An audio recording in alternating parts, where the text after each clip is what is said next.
Wassail, Virgo, Virgo, Virgo.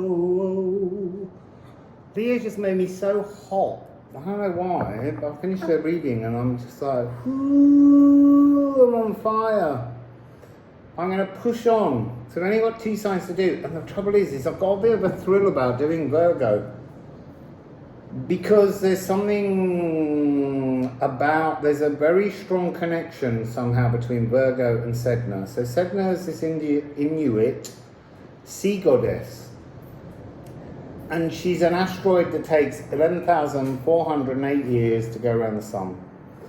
And she was in Virgo a very long time ago. And for a fairly longer period than most planets that she's visiting now. So at the moment she's about to move into Gemini and stay there for about 44 years. Which is quite quick, because when Sedna is in Scorpio, she's there for 1,559 years. So there's huge variety, speed, time, things changing, transformations.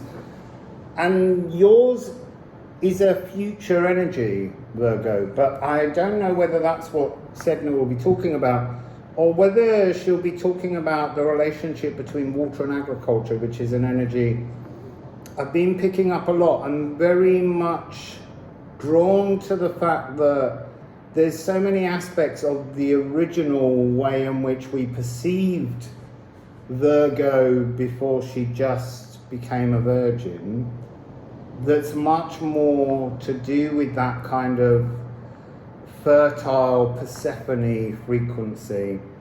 Because Sedna's story often has tales of marriage and things like that in it, and a discontentment, and the Persephone story is often seen as that. And you know how we always pick up that energy that Persephone was into Hades because he was a bad boy, and sometimes only a bad boy will do. So let's see what Sedna wants to say to you. I mean, it's not until 2150, 2160 that Sedna's going to get back into Virgo. Let's just see, Sedna. What message do you have, Sedna? She's making me rock. For Virgo. What message do you have for Virgo?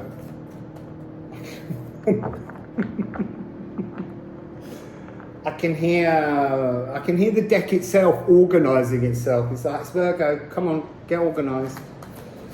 There we go. Oh, it's Liffruma. Virgo. What's Sedna up to in Virgo? Elven light, beneficness, community, toning truths, holding space. Wow, so interesting, Virgo. The power of Sedna in Virgo. It's weird when it started, because when I started the series, it wasn't so clear, the relationship differences. And as we've been coming through to this nearness of Sedna to the earth, because it's a long way off when it's in Virgo and Libra. And I suspect, let me just count backwards. If Scorpio was 1,559 years, Sagittarius is about 1,400. I mean, it would have been probably in Virgo, because we don't have the ephemeris, for about 1,000 years. 1,000 years of love that were robbed. That's the interesting part. So let's get some more. Let's see what else comes out. I'm kind of slightly agog at Liffruma's inclusion here, this elven choir of harmony. Oh, so warm. Ing. Freya. Fertility. So this is talking about the need for seed to have pollen from different genderings to make the new life somehow. So this is really talking about agriculture, spring. It's seasonal, but this is that energy of the watermelon. There's something so gorgeous. I'm slightly getting drunk by these two cards. I'm absolutely loving the way in which this flower here is almost proof of the Liffrumic love growing like in Virgo's garden. Let's just be honest about this. This is Virgo's garden.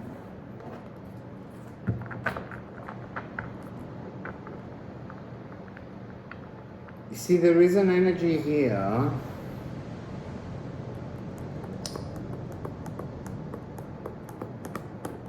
There's an energy of microscopic. But there's something about the microscopic that's almost like exploding into full size or larger than life. There's something, what I'm sensing is a very big connection of transformation, but this energy with Virgo, more than it's been with the others. Sedna's energy when in Virgo is just so purely loving and igniting and florid, flowery, that like nature is in abundance, flowers, pollen, insects, there's something here. Sedna in Virgo is fertile. Fecundity. That word that Rob hates so much, but I love.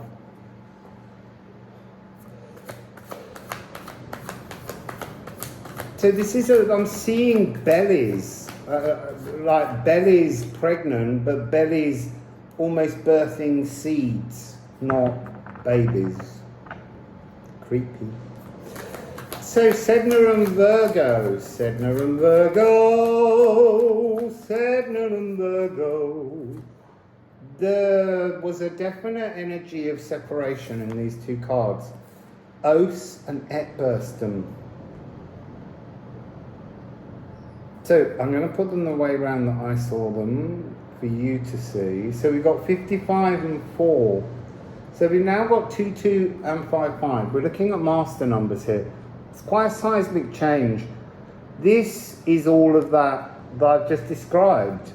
All of that sort of pregnant bellies and seeds and cosmic eggs and possibilities. So Os.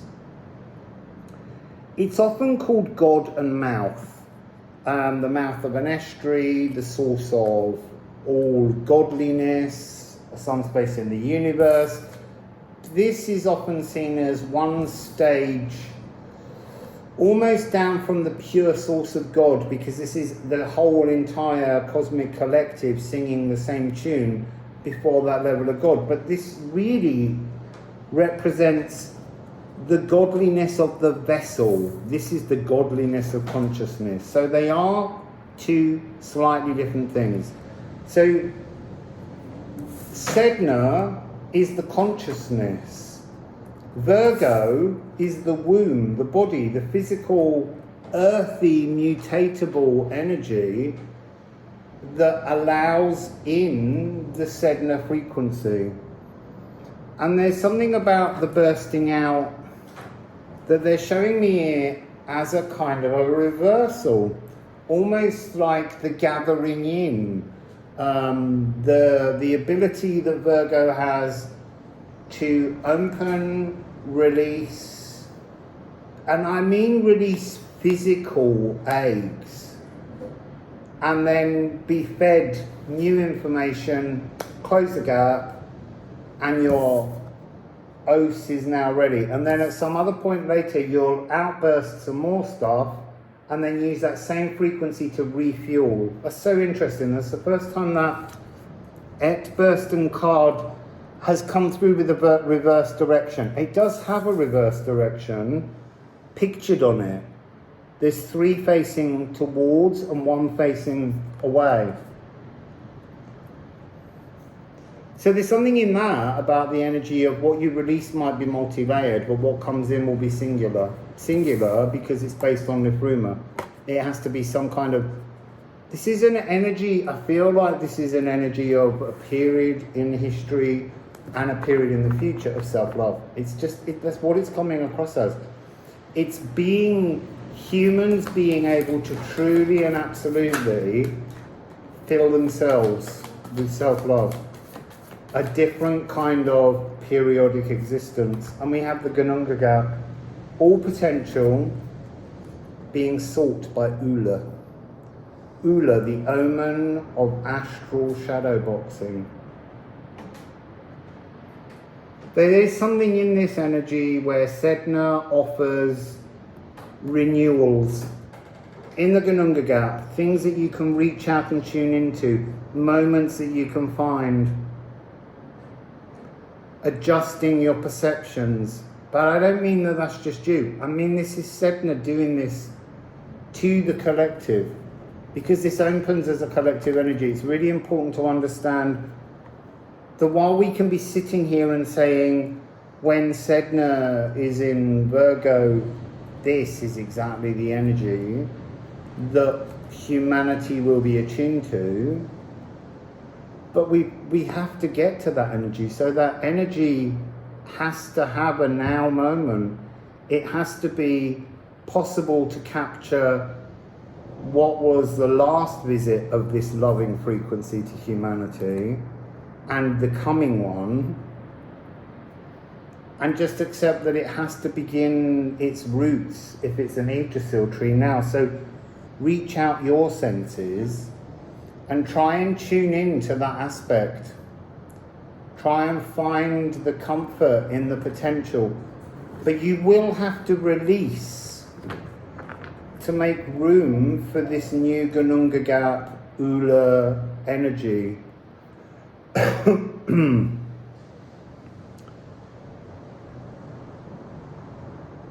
There's something about slowing. So the energy of the Liffruma, Sedna and Virgo energy is a calmer, slower.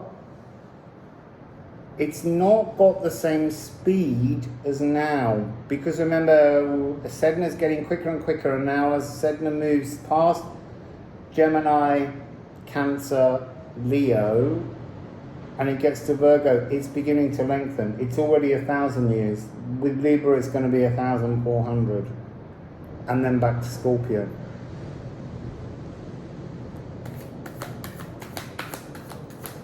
Well, 1,000 years of happiness would be nice for humanity though, wouldn't it? Thanks, Virgo.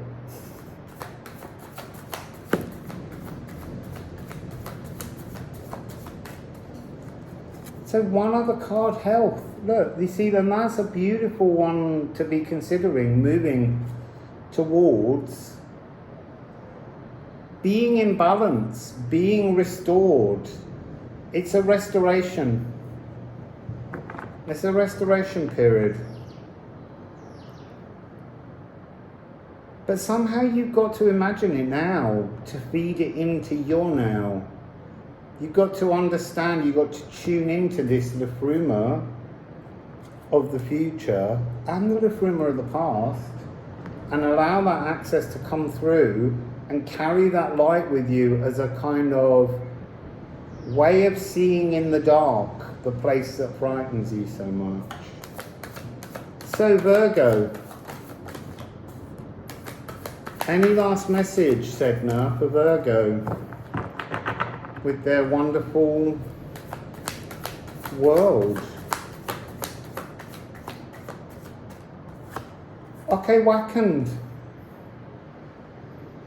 So this is about being in peace with the natural world, being in balance. So there's some, So during Sedna and Virgo periods, it's less about the hollow biome bacteria within us. That's sorted. But now it's about us being the hollow biome bacteria living in harmony with the earth. This is just a blissful period. This is like a period of utopia that comes about when Sedna's in Virgo. But you can access that energy now. You can start to move in that fluidity now if you choose to tune into it, understand it, and slow down to it. So, there you go, Virgo. It's beautiful. Wassail, Virgo.